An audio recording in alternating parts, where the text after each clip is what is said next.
Okay, just had a minor crisis with the memory card, but I think I'm alright now. I'm sitting at my new desk today. I know I promised a video of the tour of my new desk, but I haven't actually sat and sewed at it yet because we've just broken up from school, so I'll get a lot of sewing done this week. But because I haven't sewn on it yet, I wasn't really 100% sure of what I wanted where. So once I've used it a bit, then I'll do my desk tour, because I think that would just be more useful to you. And I'm still in front of my sewing shelf, just thought it was a nicer view. So today I'm going to do the Seamstress Tag, which was created by Holly Sews, and I just thought it would be nice for you to get to know me a bit better. So question 1, who are you? I'm Harriet, and I have an Instagram called Hobbling Handmaids, a blog called Hobbling Handmaids, and this YouTube channel called Hobbling Handmaids. I'm 17 and use a wheelchair and crutches a lot of the time, hence the name, because of my joint condition. And I started knitting 2 years ago, and I started sewing 1 year ago, almost, in summer. I started sewing a year ago in summer, but I love sewing, I love knitting, and well, when and why did you start sewing? This I kind of just answered, but I started sewing last summer, so summer of 2016. I started because knitting I really loved, and I was just starting to discover knitting vloggers, so people like Inside Number 23 and the Grocery Girls and people like that, and they also had sewing segments, so I thought, oh, that sounds fun. So I decided that I wanted to start sewing, and I swiped a sewing pattern from my nana, who gets free sewing patterns with one of her magazines that she gets. So I swiped one of her patterns. She doesn't really sew anymore, so I couldn't really get any help from her, and I didn't want to invest in a sewing machine straight away. So my first dress was entirely handmade, like no machine at all. It was all hand sewn, and it took me forever. And I'm going to insert some pictures for you because, well, to be honest, I took the pictures when it wasn't entirely finished, because I just wanted, it got to a stage where it was wearable and I just wanted to wear it. So we walked down to the local library gardens and took loads of pictures, so I will insert some for your viewing pleasure. What is my favourite or proudest make? My favourite and proudest make is one that's not actually for me.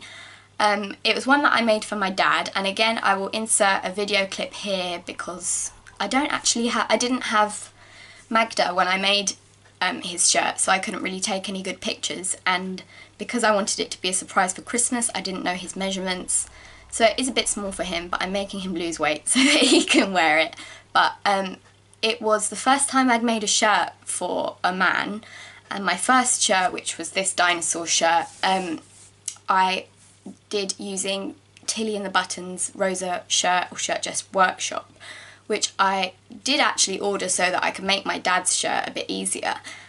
And I used parts, it was a Vogue pattern that I used, and some of the instructions were a bit tricky, like the cuff, so I went over to Tilly's video tutorial for those bits, and together with the Vogue instructions, which I found really good, and Tilly's videos, it came out really well. And the Vogue instructions had all French seams in, and they had it so that, oh sorry, that was me putting my phone down, and they had it so that a lot of the seams were actually hidden because you put another piece of fabric over the seam to hide it, so it's so neat inside. I did quite a lot of hand stitching as well because I wanted it to be really well done, and the only thing that actually went wrong was the buttons, because I put them on the wrong side. So it's like, you know, women and men have buttons on the opposite sides.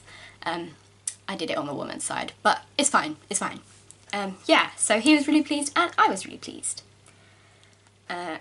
Sorry, I'm looking down because I've got my phone here. Question 3, what is your most disastrous make? I have a couple of disastrous makes, and one of them I've not shown to anyone, and my first ever shirt, which was before that one, and it's like the second or third thing I made, so I don't know why I decided to make a shirt then. And it had a notched collar, so not like a collar like this, it had one like that. And I decided that the collar looked too massive for the size that I was doing. I was doing the size above my measurements because I thought, oh, if it goes wrong then I can at least make it a bit smaller. So I did the size above my measurements, and so the collar looked massive, and I decided it wasn't small enough, so I cut it. And obviously that was a really bad idea. Why would I ignore the pattern? Because clearly it was right. And I ended up with a tiny little back bit of collar and a massive front bit of collar. And I also hadn't done the seams on the side, so it's just a raw edge and it looks horrible. And I am hoping to fix it one day. It's still in my wardrobe, but until that day comes, no one's going to see it. Got my jumper on inside out. Oh well, it's under my dress. I was just fiddling with it and I felt the label. Where is your favourite place to go fabric shopping? I go fabric shopping a lot of different places. To be honest, the charity shops around here do actually sometimes have really good fabric, and most of my stash is made up of fabric that I got from a charity shop or that was given to me when someone had to destash. So I've got loads of fabric that I didn't even pay for because it was destashed. And somewhere else that I find really good to get fabric is as a, what they call, duvet cover. So I buy a single duvet cover. So I've got them from Argos, from Tesco's, H&M, places like that. So if you just find a duvet that you like my Megan dress, which was the embroidered one, that was a duvet, and if I'd have just bought that embroidered fabric as fabric, it probably would have been really expensive. Oops, sorry, I kicked you there. It probably would have been really expensive, so I was quite proud of myself for finding that one, because I had an Argos voucher and I wasn't sure what else to buy, so I just got a couple of duvets. So that's been really handy.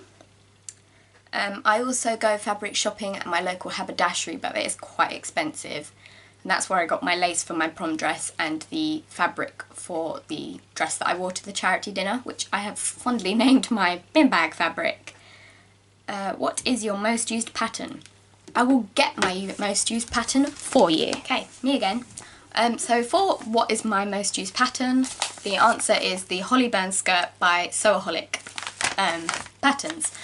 And I try and make the shortest version, but it always comes out really long because I'm a tiny little person. And the shortest version, which is meant to come somewhere in your mid-thigh, is just above my knee. So I need to adapt that. But I've only used it twice because I enjoy pattern shopping and asking for them for Christmas and birthdays and stuff. So I've only used it twice, but I do intend on using it a lot. And I also think that the Moneta pattern is going to end up being a pattern I use a lot. So I like those ones. Basically anything with pockets I'm going to use a lot. What is your most dreaded sewing task?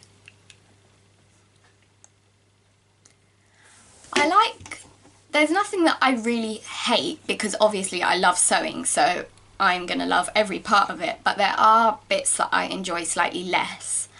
One is cutting out the fabric, which I do enjoy, but because of my joint condition, my thumb dislocates a lot while I'm cutting with the fabric scissors, and also my fingers dislocate when I'm using a rotary cutter. So that's the least favourite part, just because it brings me pain. And the other part that brings me emotional pain is inserting zips, because I'm rubbish at that, and I always end up sewing them in by hand.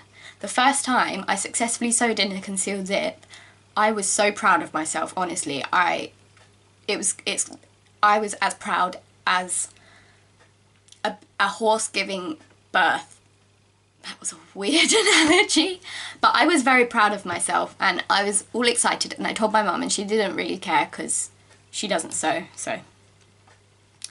My favourite sewing task. This is going to be quite a controversial. I've got two. There are two sewing tasks that I'm a fan of. Okay, so there are two sewing tasks. They're not tasks at all, are they? They're just bits of sewing. But the ones that I really, really like are, controversially, doing buttonholes, because I enjoy doing glittery buttonholes, because I ordered some Gutermann metallic thread from Amazon, and I use that always on my buttonholes. So I like doing buttonholes, but I don't like automatic ones. I don't understand how to do it. So yeah, I really like that. And also one that's going to be quite obvious, and I imagine a lot of people have said, is when you get to the point of, I know Gabby and Megan from Gabardashery and Pigeon Wishes, I know that they both said this, is when you get to the point of being able to try it on. But then once I get to that point, I just get too excited and I start my next make. So there are a few things that need hemming, because I've been so excited that I wanted to start my next make. So yeah. Printed or PDF? I don't know, because PDF, because I quite often make things for other people in other sizes, and I really dislike tracing off patterns, which I know is bad because it saves you money and it's like better or something. You're meant to do it, but I'm not really sure why, because I'm rubbish at things like that. I like PDFs because you can print them out twice, which is so bad for the environment, but I don't like the sticking together of it because I always get confused and I always stick it wrong. So I will always, if there's an option and I have enough money in my bank account, I will go for printed patterns.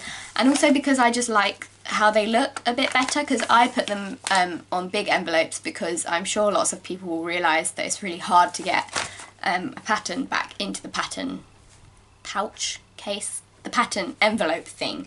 So I cut them up and stick them onto a big bit. But I will go for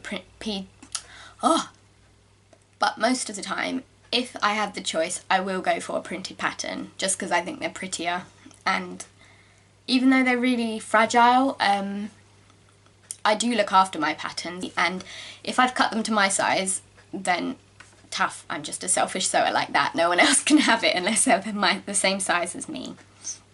Oh, the next sewing machine. The next question is, what sewing machine do you use?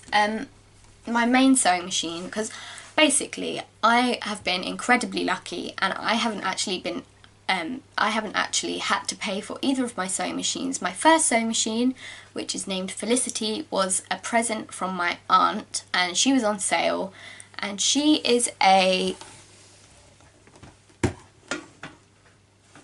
will find the number for you. Felicity, both of my machines are Singers, and she was a present from my aunt very kindly for my birthday.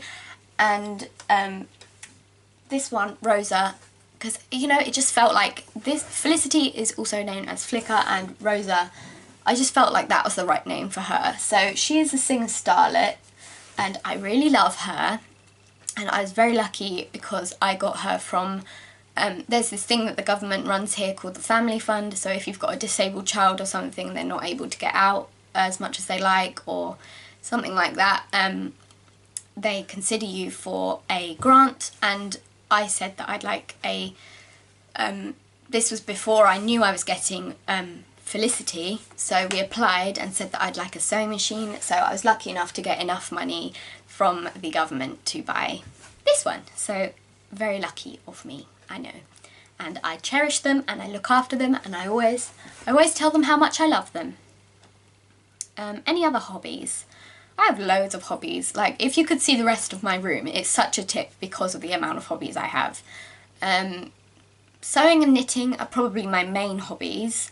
Then other than that, you will probably be able to hear the hum of my filter because you are literally right in front of, you're like this far away from my fish tank, which I don't know if it counts as a hobby because I don't, all I do is look after my fish because I love them, but I have pufferfish in there. They're called dwarf puffers and I love them, and so they kind of count as a hobby.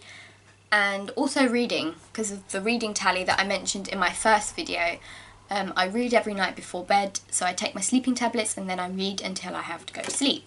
So yeah, those are my main hobbies. Also taking photos and drawing, but they don't really, I don't know if they count because I don't do them that much.